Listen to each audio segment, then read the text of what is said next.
Okay, guys, so today we're getting into the Ford presidency. Ford was president, the only president to not be elected.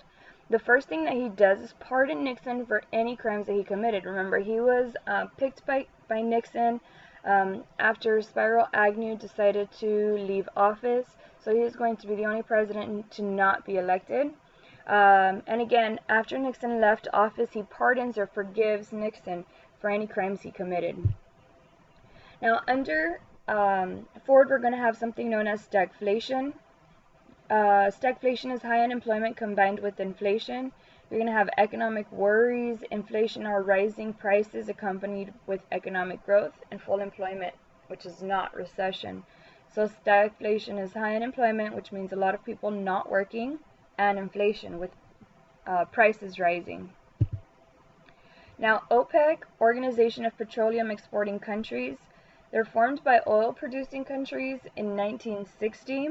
A lot of them are Middle East countries or Arab nations, and they used oil as a political weapon against the United States, since of course we needed it, and Western European countries for siding with Israel in the 1973 war.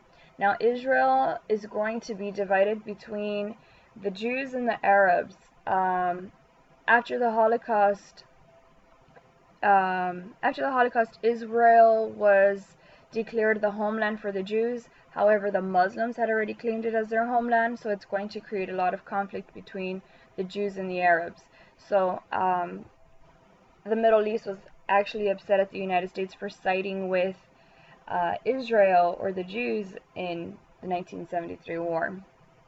This is ultimately going to create an embargo. An embargo is when you do not trade with someone, so it's going to be an economic boycott against a country.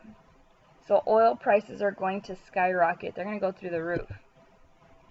The last thing you need to know about Ford. Ford continued Nixon's policy of detente with the Soviets. Helsinki Accords recognized post-World War II borders and promised respect for human rights. And that is what the United States is going to follow. The foreign policy of what Nixon started, of relaxed tensions.